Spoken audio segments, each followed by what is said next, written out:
Hello everyone, my name is Winged Supernova and welcome back to the Great Ace Attorney Chronicles. In the last episode, we started the last portion of this third trial, and we actually didn't do so hot, but we have a chance to turn it around here because we've got the summation examination here. So let's see what the jurors have to say. I've known that woman for years. She'd never be an accomplice to anything. It's utter nonsense to think that those two would ever be conniving with one another. Oh dear, this is most troubling. But surely the waxwork the man stole has nothing to do with the coroner, is it? I have had my own problems with members of the police. I do not trust them much. I've seen no rigorous proof that this waxwork was ever inside the birdcage. It's conjecture. Accusing someone without right evidences? It's not a proper job, is he? I won't have it. I still have no idea what to do with that little girl's voice, so I just do whatever. Somewhat unsurprisingly, it seems the introduction of this waxwork model to the proceedings has polarized opinion. Given that its face is obscured and its build in no way resembles that of the victim, I can only applaud my learned friend's temerity at suggesting it as Mr. Asmon's body double. I actually don't know that word either, temerity. Yes, the applause is deafening, and yes, I know it seems extraordinary. But that's the point. That's why I have a strong feeling it's actually a greater clue than anyone yet realizes. What are you thinking, Mr. Naruhodo? I can't explain why at the moment, but I feel as though there's a specific reason why it was used, why it had to be this model. Really? A reason why nothing else would do, you mean? Yes, and I'm convinced it's something far more significant than whether or not the model looked like the victim. Well, if that's the case, we must prevent the trial from ending prematurely at all costs. Yes, agreed. I have to find a way out of this. If you are ready, counsel, you may proceed with the summation examination. Yes, my lord.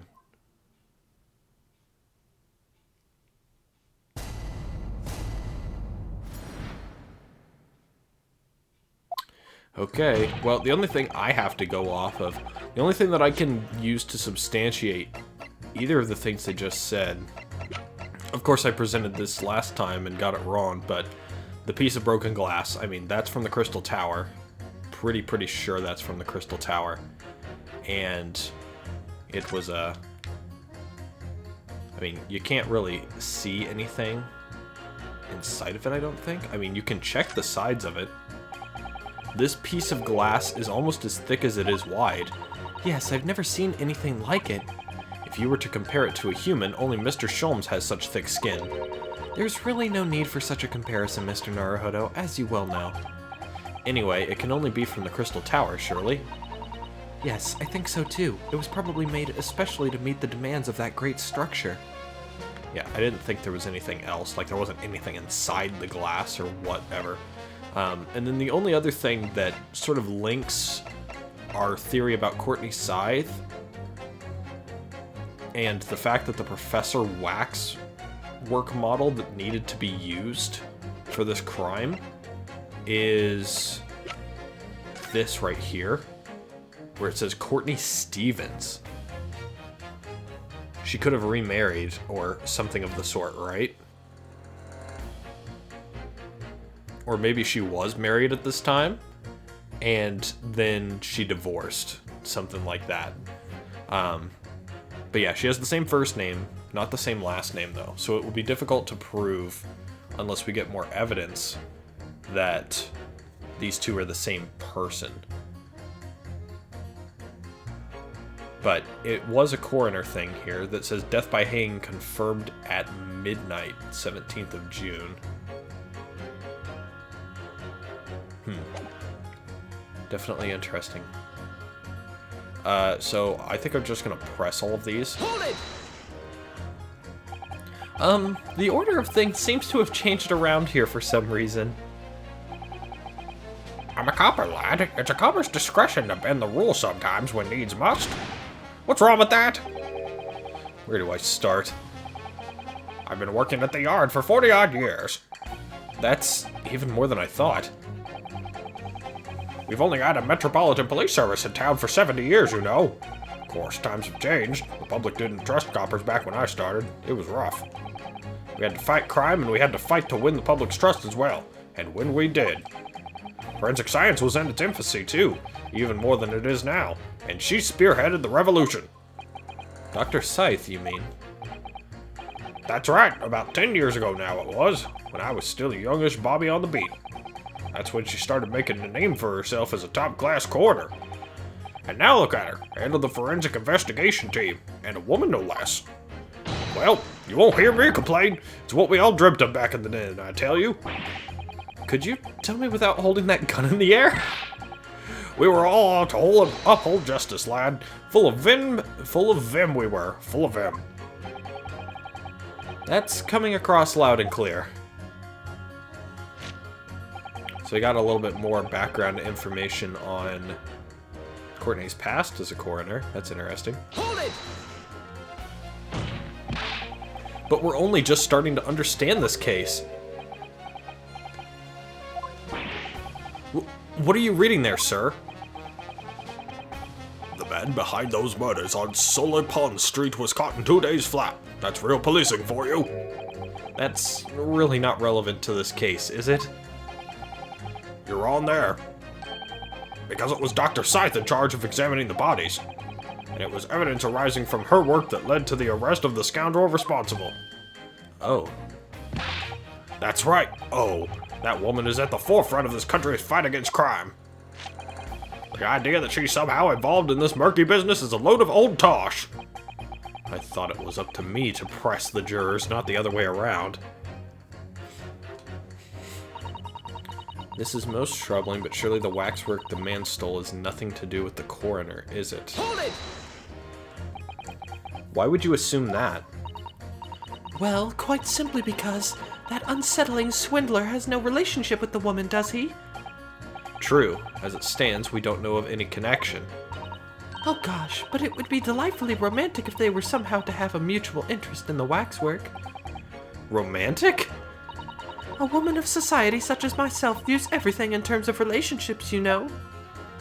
Okay. Well, you learn something new every day, even if you don't want to. One might wonder about a possible relationship between the defendant and this coroner, Really? or perhaps between the defendant and the handsome prosecutor. This is Ace Attorney Twitter. This is just Ace Attorney Twitter, the character. This woman may be more astute than I've been giving her credit for. If that's the woman's stance, then perhaps demonstrating some connection between the waxwork and Dr. Scythe would be enough. Yes, I agree. As soon as we have even a whiff of a connection, she'll be the first to know. Bleh. Alright. Hold it! So this is the most vague statement. What sort of problems? Let's just say we have run into each other on numerous occasions while I've been performing on the street. Right, I see. Obviously, artists such as myself cannot appear on stage as we work in close proximity to our audiences. So we perform our great magic in parks, on street corners, and the like. But the police use any excuse to make our lives difficult. Uh-oh. Excuse me! He doesn't seem happy about this. Do you have something to say in response to that, Mr. Ottermole? Who are you calling a mass murderer?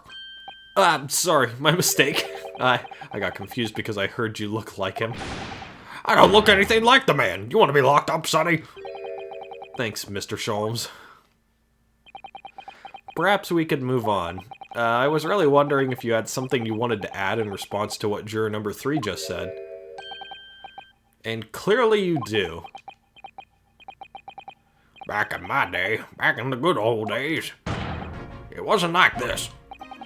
What was it like, sir? We worked our fingers to the bone to earn the public's trust, we did. No, this music, though, that's, I love it when this song comes on, because it just gives me the original trilogy vibes. And by Jove, we earn it. People respected us back then. Respected you? No one would have called a coroner into question in them days. Coroner's report was the hallmark of an investigation done right. Especially when Dr. Courtney Stevens put her name to it. Oh, really? She was the best of the best. Hold on a minute. What are you talking about? Who's Courtney Stevens? Ah, sorry, got a bit carried away there. Stevens is Dr. Scythe's maiden name. Ah, so she got married. Her maiden name, so that was before she was married. Of course, yes, silly me. It's Scythe now, isn't it? Stevens. I'm sure I've seen that name somewhere recently. Anyway, the point is, those were the great days of policing. Not like now. Sorry to interrupt, sir. But do you think you could change your statement to include that name? Well, yes, I don't see why not.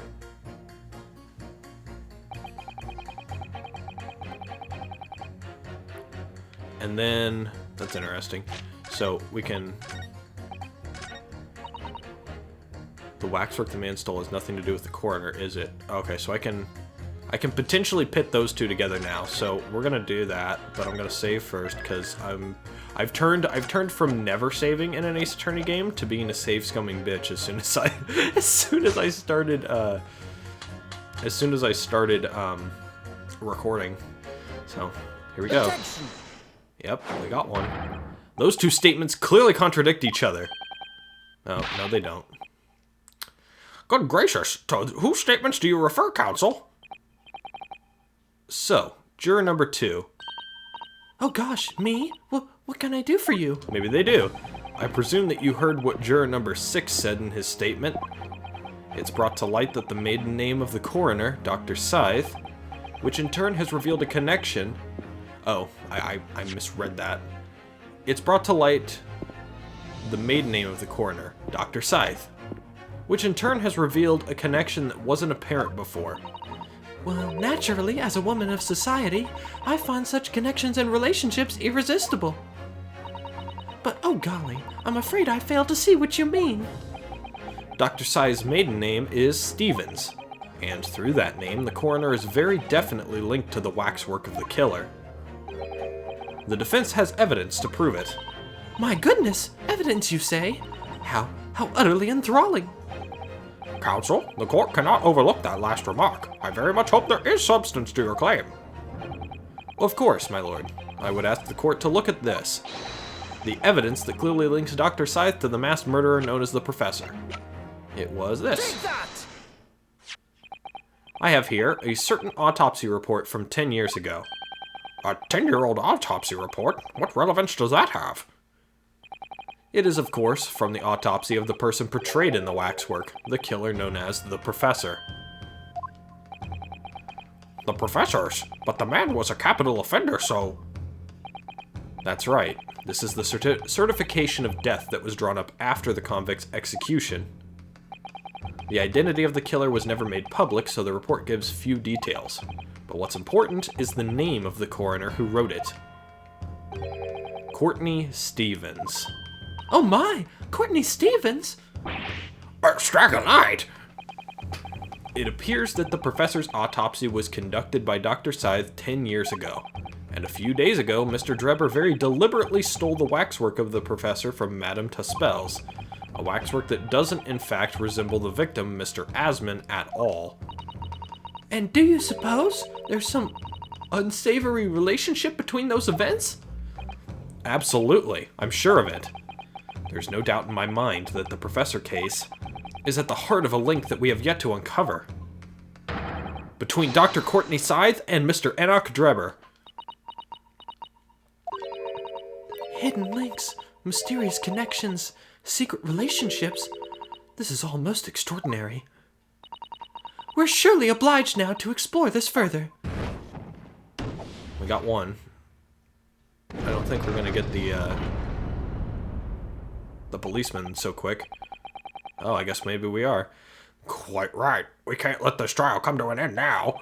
Not while there's this cloud of suspicion hanging over the yard's best coroner. It wasn't like this in my day, but we're still here to uphold justice in the end. That's 2. Gotta get 2 more.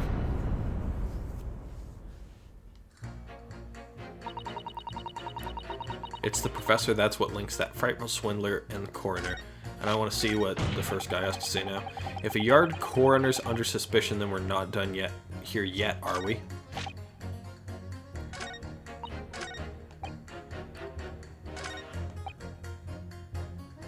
I've seen no rigorous proof that this waxwork was ever inside a birdcage.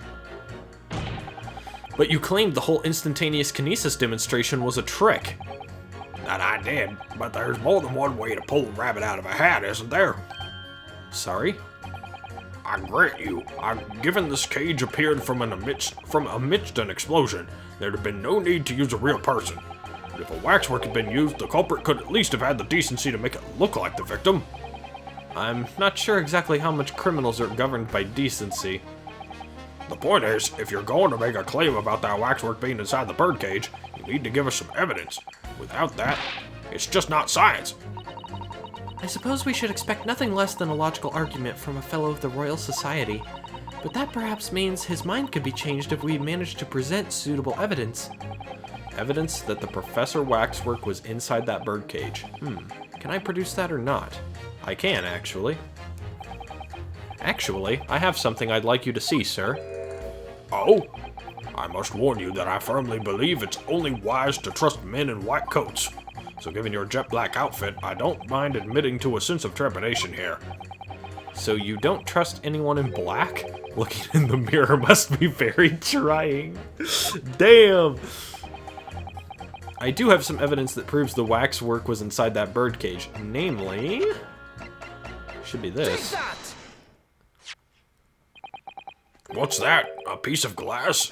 Though it's unusually thick for glass.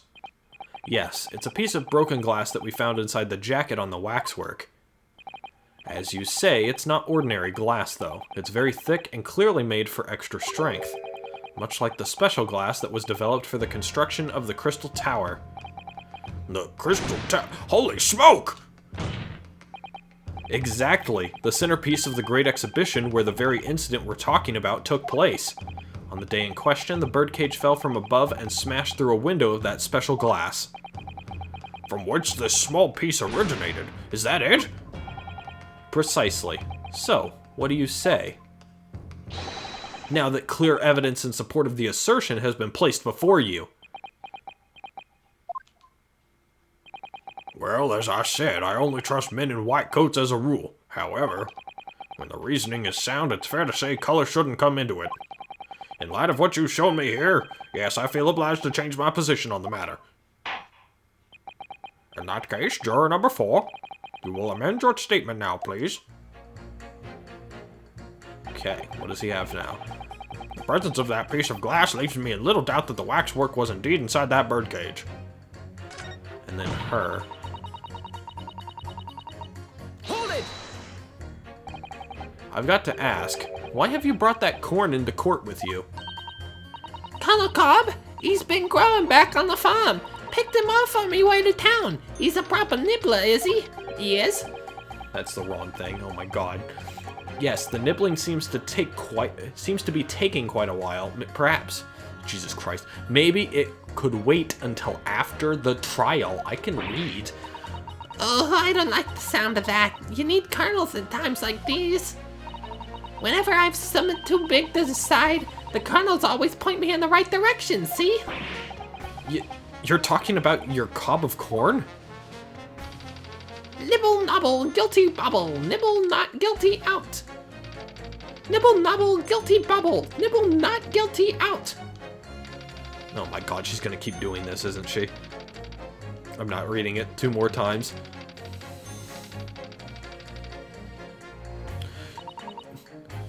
Perhaps it's akin to fortune telling with flower petals like people do back home? So Professor Hairbrain's fate is to be decided by a cob of corn. That's kind of messed up. Could you not at least wait until we've had more time to find the truth before deciding on the defendant's guilt? I don't know about that. Me tum's awfully full already. Amazing. Sure. I know it seems a little far-fetched to think that the waxwork model of the professor was in that birdcage, but on the other hand, it explains a lot. If there really is a reason why that particular waxwork had to be used as Mr. Asmund's double, we must do everything we can to make the jurors understand it. The truth is, I'm sure that's the key to this. But it's the most puzzling part of it, too. In that case, you should see what additional information you can glean whilst trying to change the jurors' minds. If you can read a book whilst eating a rice cracker, Mr. Naruhodo, I'm sure you can do this. Right. Yes. Okay, so let's see here. Utter nonsense to think those two would ever be conniving with one another. That's not going to have anything to do with anything. The waxwork was indeed inside that birdcage.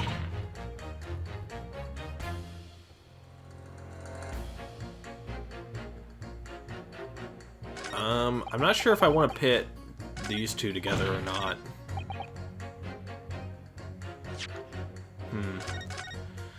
We'll save again. Just because we can, just because we can. Always good to have a safety save.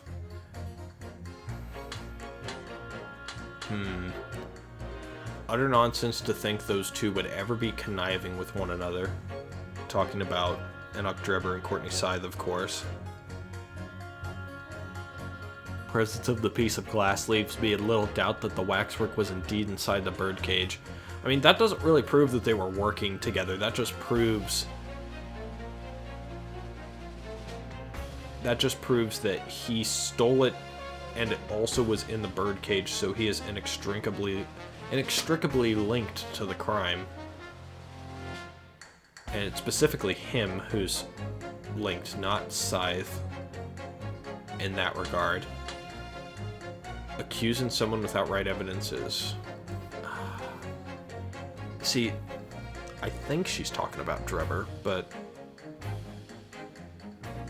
I don't know. Objection! Okay. Those two statements clearly contradict each other. Good gracious! To whose statements do you refer, counsel? If you could put down your corn for a moment, juror number 5. Oh, you mean me? You've pointed out that it's wrong to make an accusation without evidence, but the accusation that the waxwork model was inside the second birdcage on the day in question is not without supporting evidence, as the defense demonstrated to the juror sitting beside you. Oh, is that right? You weren't paying attention, were you? Would it be fair to say you didn't follow the argument? I don't understand much besides Colonel Cobb, to be honest. Of course you don't. If I could interject here. Please do, sir. Now that this assertion of yours about the waxwork has been backed up by some solid evidence, it would be wrong of me as a man of science not to pursue the matter further. I was wondering why you didn't do that earlier, but I guess we needed to get juror number 5 as well. Ah, well, me too then. Sorry? If this brainy gentleman says he's right, then he must be. See, I wouldn't dream of going against Colonel Cobb or anyone who's got stuff in between the ears. You're the worst type of person, aren't you? I've got to assume that you're not a child, considering that you're being chosen to be a juror for a courtroom. So I can accurately judge you for being the type of person that just follows whatever someone else does. Success, if you can call it that. Thank you, counsel. That will do. As a result of the summation examination, the jury's overall leaning has changed.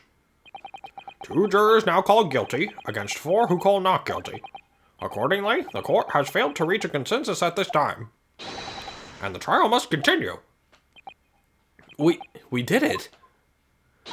Oh, well done, Mr. Naruhodo. Another wonderful victory.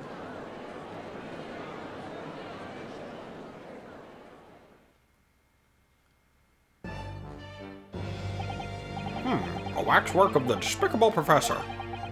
Used as a body double for the victim in this quite extraordinary case. I must say, it's extremely hard to believe the assertion could possibly be true. However, it would appear that it does at least warrant further investigation. It's the waxwork of the professor that links Mr. Drebber and Dr. Scythe. And I'm convinced that there's a special significance to that link. I don't know what you're hoping to prove, lad. And I really don't. The truth, sir, by using evidence and testimony.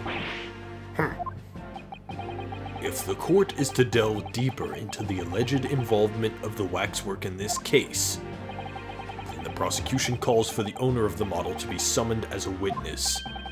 The owner? Madame Tusspells. I really thought that Lord Van Zieks would object to this whole line of inquiry. Very well, I concur. Make arrangements for Madame Tusspells to appear as a witness with immediate effect. Probably a recess then. Listen carefully, my learned friend. Oh, yes? You should know that you're on the brink of opening Pandora's box. I hope so. But fucking give me despair and destruction. Do it. Give it to me. The court shall now adjourn for 45 minutes. During that time, the prosecution will summon the new witness and prepare her for taking the stand. Madame Tusspells, yes. I shall see to it at once, my lord. Well, we're gonna get Courtney Scythe at some point, so I'm assuming there's more after this. Madame Tusspells. Madame Tusspells. Squeaky chair syndrome. Save your current progress.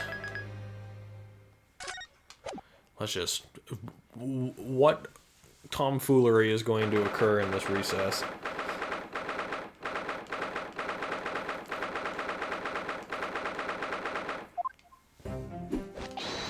Ah, the Knight Errant himself. Oh, have you been watching from the gallery, Mr. Sholmes? I've been on the edge of my seat the entire time. Courtroom trials are fascinating affairs. As a spectator, at least. I'm glad you've been enjoying yourself. I have to ask. What on earth is going on? It makes no sense. What's this professor business all about? He doesn't look like any professor I've ever met before. Who even is he? Ah, of course. You were in Germany already 10 years ago. Yes, the professor. When I discovered he was the one who had been abducted, a sense of foreboding stirred within me. But who knew the monster would come knocking at your door? My heartfelt sympathies. As it turns out, Lord Van Zieks is even more intimately tied to this case than any of us realized, isn't he? Yes, how true. His great friend from university in the dock.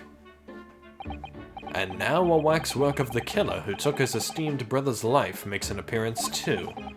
I imagine even the shrewd Mr. Reaper failed to foresee that kick in the teeth. An extraordinary move on your part, my dear fellow, to throw that in front of the man. You make it sound deliberate. I can't help feeling that this professor case is really very puzzling. Oh yes, in what particular manner? Well, there's Mr. Drebber, Dr. Scythe, and Lord Van Zieks. It seems that everybody in the trial has a link to the case somehow. Yes. In fact, I alone am not a member of the set. Though that leaves me as an empty set, all alone with no intersection to any other. That's a math joke. Excuse me.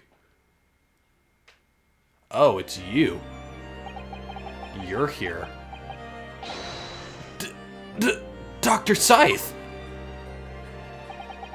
Ah, Dr. Courtney Scythe. Nay, Stevens. Good day to you. Hello, Sholmes. That was very shrewd of you. What in particular, pray? You requested that 10-year-old autopsy report from Gregson, didn't you? Why would you assume such a thing? Because Gregson told me.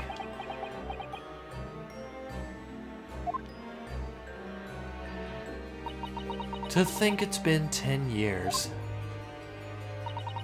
10 years in the laboratory, wielding my scalpel. I smell of nothing but corpses and disinfectant. A policeman on the jury had a lot to say about you as it happens, Dr. Scythe. And I've accused you of being complicit in what happened. I'm hoping that you'll take the stand and tell the truth about what really happened. That certainly won't be possible. Lord Van Zieks won't be summoning me as a witness. Lord Stronhart has forbidden it. Lord Stronhart? The Pandora's box you were warned about is the Professor case.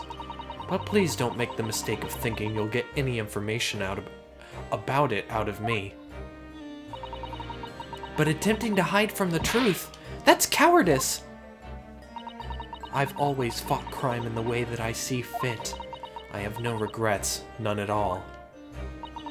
And that's all I came here to say. So, good day to you. We'll get you one of these days, Dr. Scythe. And your little dog, too. She mentioned it, too, this Pandora's box. Whatever does it all mean? There's really no cause for concern, I assure you, when the trial resumes. The meaning will become all too apparent, whether you'd like it to or not. So Tusspells is inextricably linked as well, is what you're saying. Huh?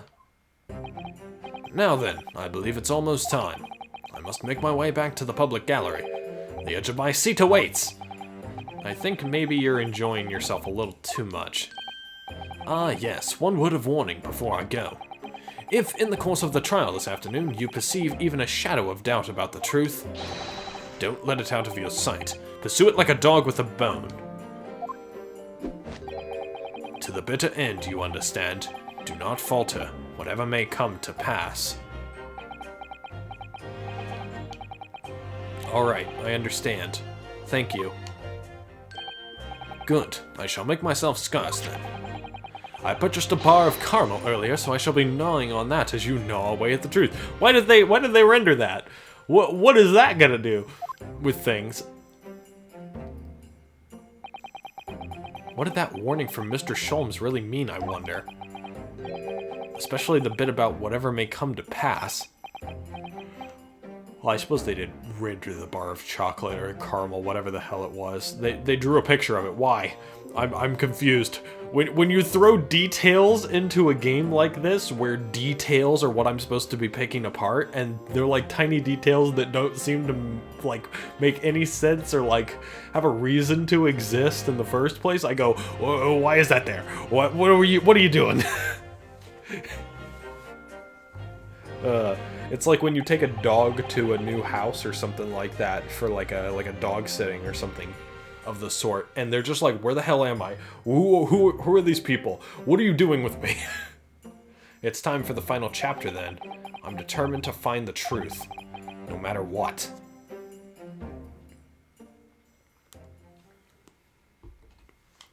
Here we go. Here we go. Let's go.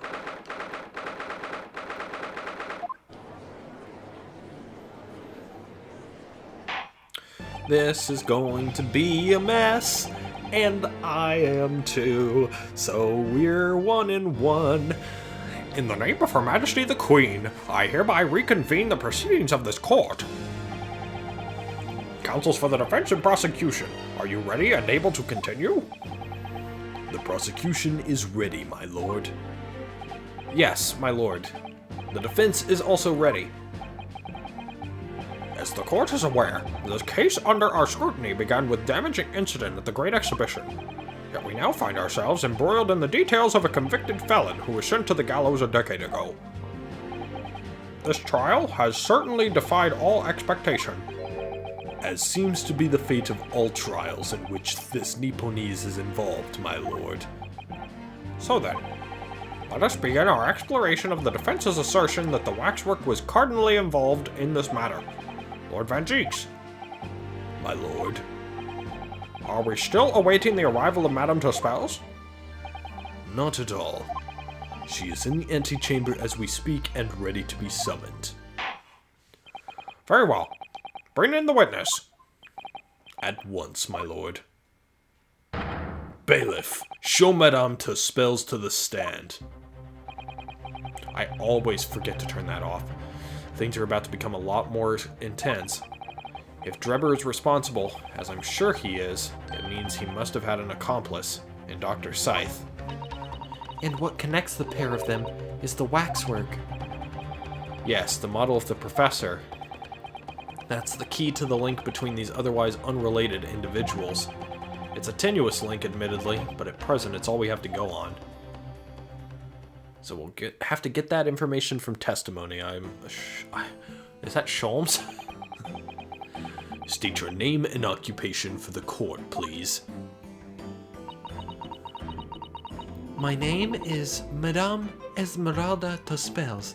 I am a waxwork artisan, and the proprietress of the Madame Tusspells Museum of Waxwork. You will have to pardon me for working as I testify. My new exhibit must open very soon. Oh, so he finally gets a statue, does he? Now there are 2 of them in the world. Oh no. Oh my, what expression is she carving onto that face? A number of days ago, a particular waxwork model was stolen from your museum. Can you confirm this? Oui, that is true.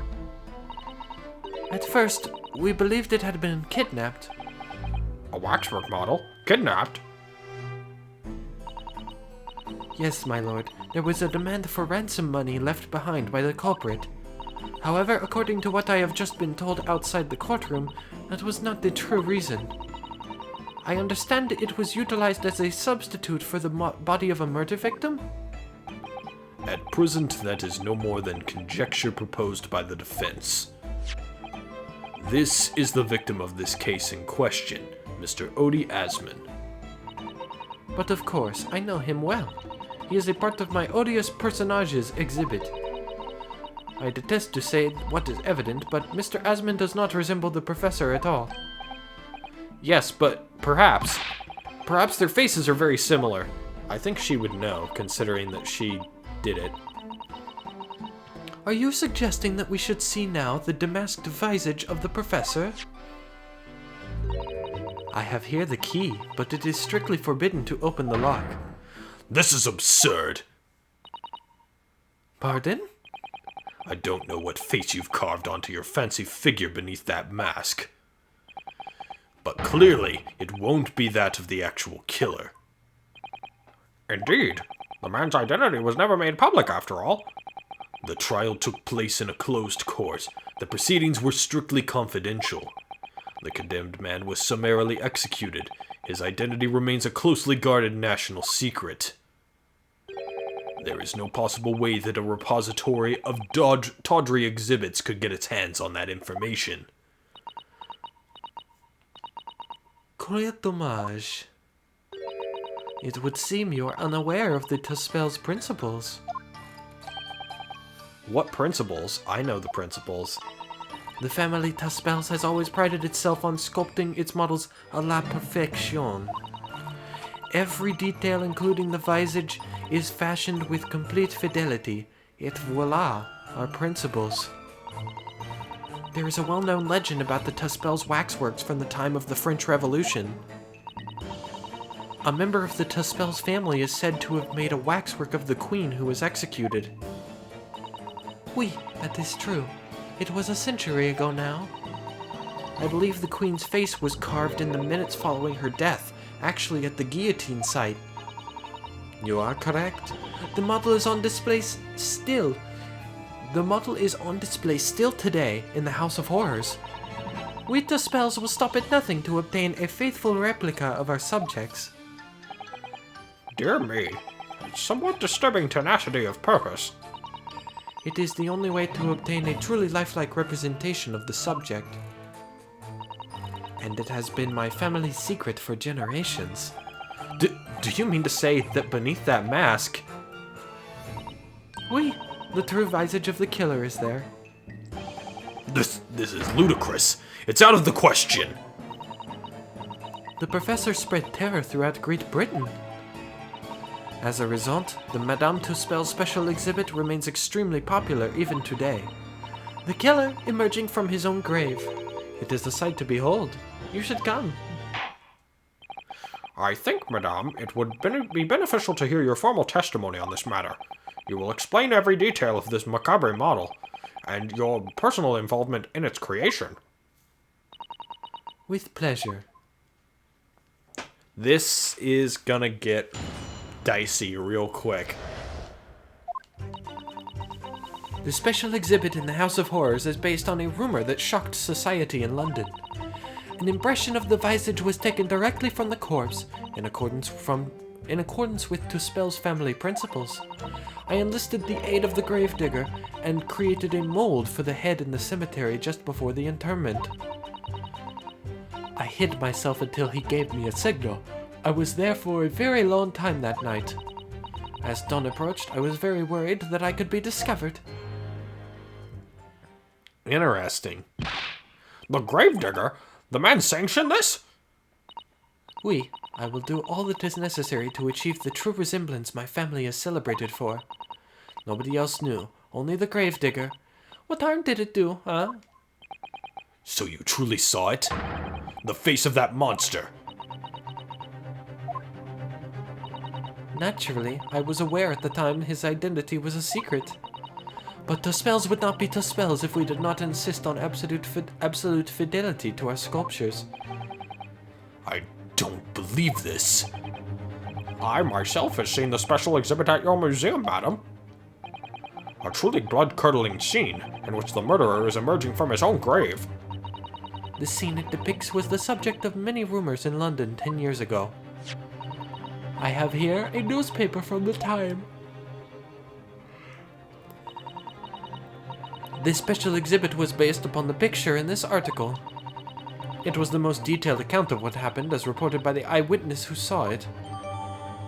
Eyewitness? Well, who's the eyewitness then? Oh, Odie Asman. Oh shit, I saw O. Asman on the thing there. Man rises from the grave. It's too absurd for words.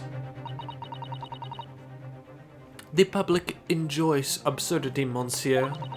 That is why I have reproduced the scene as carefully as possible in my museum. And it's a waxwork from that exhibit that was stolen some days before the incident at the Great Exhibition, wasn't it? That is correct. The professor you see before you here. Most puzzling. Counsel for the defense, proceed with the cross-examination. This waxwork links Drebber to Dr. Scythe, and there has to be some reason for that, which hasn't yet come to light. But I'll find it. I'll get to the bottom of what really happened. I'll prove that Dr. Scythe and Dr. Drebber, Dr. Drebber, that makes me think of Dr. Pepper. Oh God, we're in on this crime together. 23 Flavors of Death.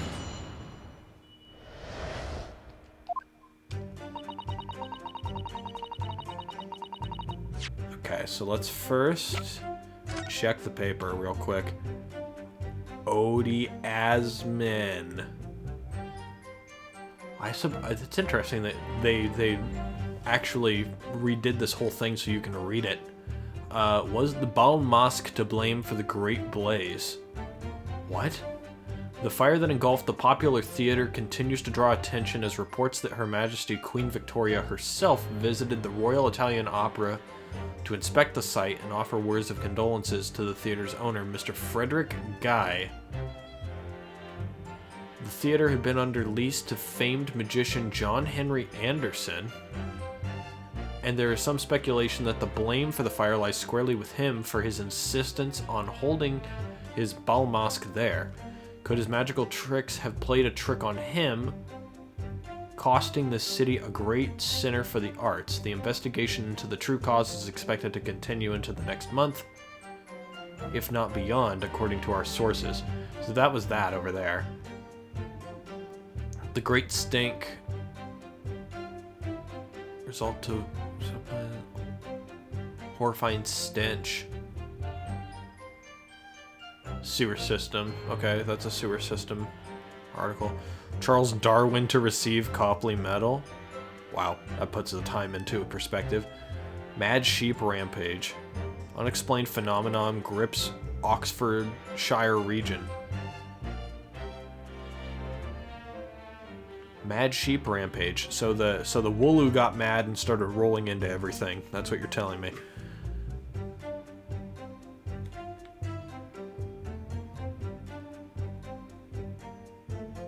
Behind the prison. The young man who witnessed... I can't read it actually. This scene was on the verge of raising a... There's a bullet where in the next second a gunshot rang out suddenly from behind. The bullet pierced the resurrected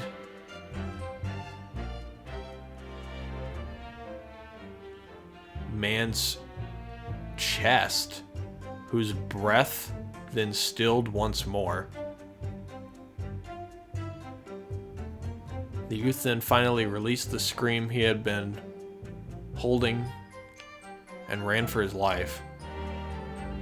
The university student who experienced this shocking event was Mr. Enoch Drebber, a disciple of science at the University of London and a resident of its student dorms. So they're saying there was a gunshot that hit the dead body. But it looks like Mr. Drebber was the grave digger as well, because he had the shovel, right? He was the one that wanted to dig him up in the process.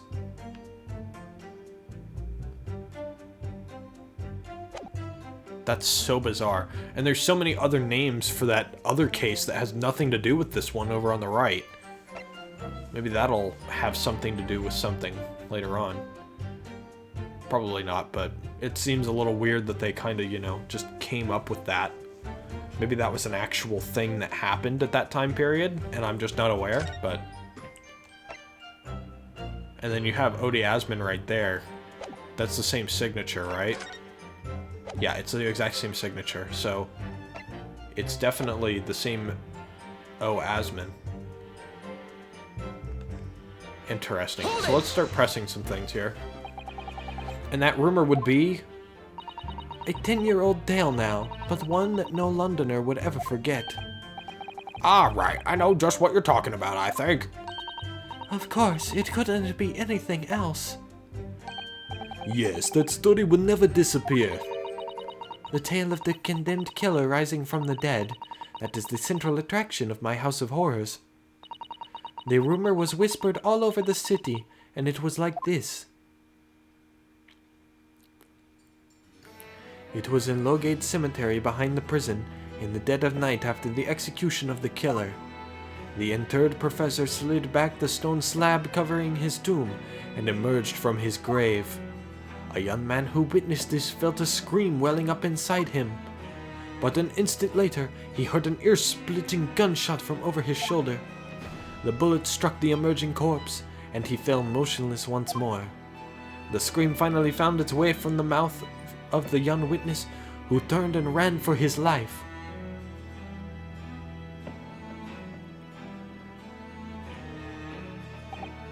The corpse climbed out of his own grave? And then somebody shot him? Who? Who was it? I think that was probably just a rumor. That seems a little weird to me, especially considering that you and Enoch Drebber were supposed to be there, right? So, you say nobody knows even today, but you should have been there, right? If you were sketching the corpse, right? Nobody knows, even today. But remember, it was just a rumor, perhaps nothing more than a ghost story. The good people of London, they love stories like this. That is why it was in every newspaper across the capital. You spread it, probably. But was it just a story? I mean, this is exactly the scene that could be seen today in your museum, isn't it? Oui, the special exhibit was modeled on that very illustration. For a while afterwards, the contents of that article were reproduced in every newspaper imaginable. Madame, might I say something? Please, go ahead, mademoiselle. When something is described as a rumor, it doesn't necessarily mean that it's entirely made up. I believe that often, rumors contain elements of the truth. Ah, I see that people from the East can be just as astute as the people of Europe.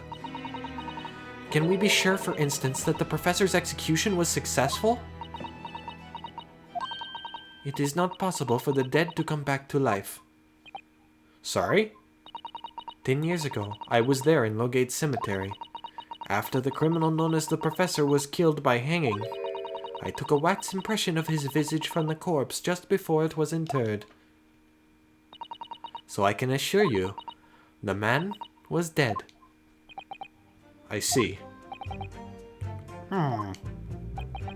It would certainly appear that the condemned man suffered the intended fate.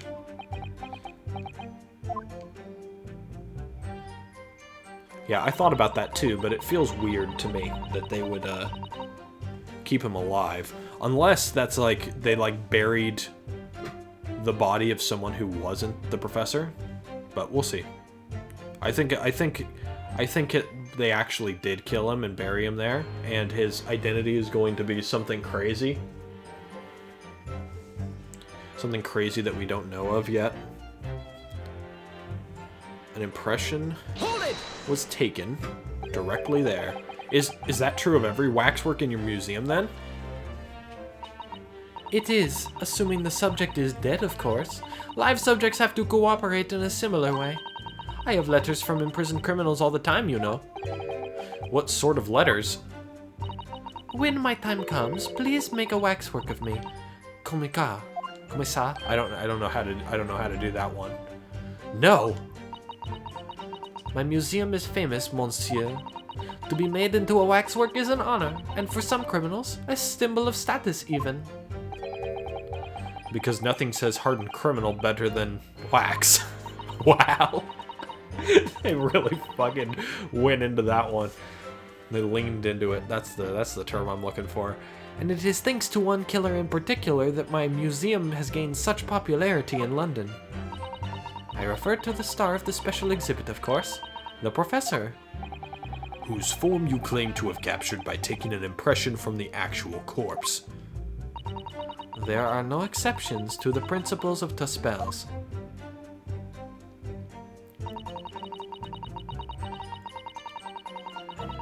See, now here's where we open up the can of worms. Surely that's illegal, isn't it? It would seem the proprietress of this repository of novelties was blinded by monetary greed. It had nothing to do with money. The man is part of London's criminal history. That is why I had to sculpt him, to record this history. It is the raison d'etre for the Tusspells Museum of the Tusspells Museum. But if the man was convicted in a closed court and sent for immediate execution, then surely nobody but the members of the judiciary present know the killer's true identity. I assure you, behind that mask is hidden the true face of the Professor. Do you realize what you're saying? The Professor's identity is a national secret! I understand. And now that the truth about the special exhibit has been revealed, it must perhaps close. Of course it will, as will your entire museum if you don't tread very carefully, madam. That could be another interesting chapter in the history of my family, I think. Don't you? So 10 years ago, on the night of the Professor's execution, you took a wax impression of his face from the corpse? Oui, exactamente. I almost said exactamente, that's Spanish. I hid myself until he gave me a signal. You were there longer than you expected to be? I had some difficulties in capturing the subject's form correctly. As I removed the mask, the mouth of the cadaver fell open and I had some problems with the chin. Too much information, dare I ask? The man had been dead for a short while already, you see. His muscles were relaxing and consequently his chin would not align itself correctly. Oh dear, what a horrible thought. Under normal circumstances, I would have an assistant with me. However, that night, I was alone, and as a consequence, I missed my preferred window of time. What do you mean? When I take the impression of the visage of a cadaver, I always wait until 3 hours after death. Why 3 hours? Is that amount of time significant? It is because of rigor mortis. Come on, Ryunosuke. You're a lawyer.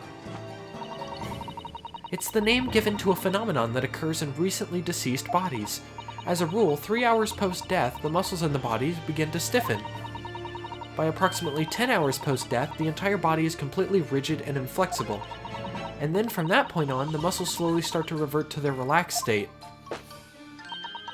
The effect is often used to estimate the time of death when a body is discovered. Well, that was an education, if a slightly scary one. As the Mademoiselle says, rigor mortis commences 3 hours after death, and it starts in the jaw. I see. So that's why you wait. Before that time, if the mouth falls open, and it is very difficult, before that time, the mouth falls open, and it is very difficult to do my work. Ugh, it's getting hard for me to do my work with all this talk of corpses. I wonder about that information the courts just heard from Madame Tusspells. Why not? The information about rigor mortis that you just shared with us, would you mind including it in your formal testimony? I believe it could be significant, you see. Of course, I do not mind at all. I can't help feeling that after this latest topic, the atmosphere in the courtroom has become extremely grave. This is no time for jokes, Miss Susato. I think it's a good joke. Madam, kindly amend your testimony as discussed. Bien sûr. It took me a very long time because it was before the onset of rigor mortis. Hold it! Rigor mortis being the phenomenon you described whereby the corpse becomes stiff after death? I think you said that it starts at the jaw about 3 hours post-death. Is that right? Oui, c'est... I don't know how to do that. I don't know how to do that, that odd C. I don't remember. Of course, the exact duration depends a little on the season. I didn't realize a waxwork artisan would be so well versed in the subject. No, that is only elementary knowledge in the field of legal medicine. Well, I had no idea about it, but maybe I won't admit to my ignorance about forensic science. I could ask my father to give you a very simple primer if you like. I think your father's probably complicit, so no.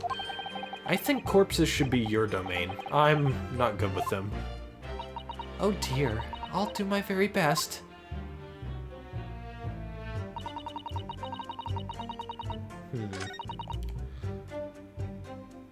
Before the onset of rigor mortis. Do we have anything about that? I don't think we have anything about that, but maybe we do. What does it say?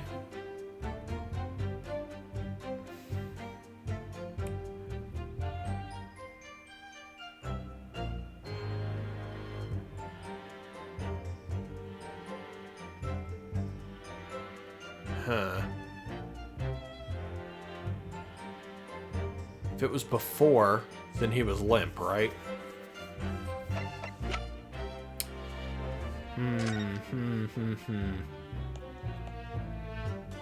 We got nothing here. Death by hanging.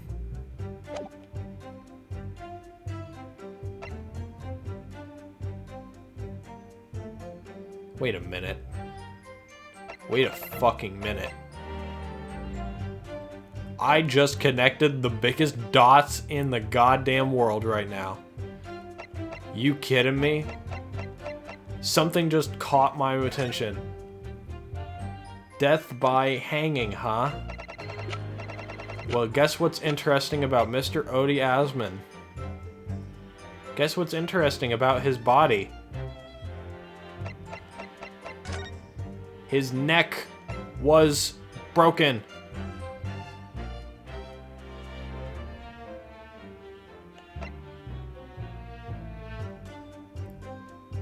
His neck was broken, huh?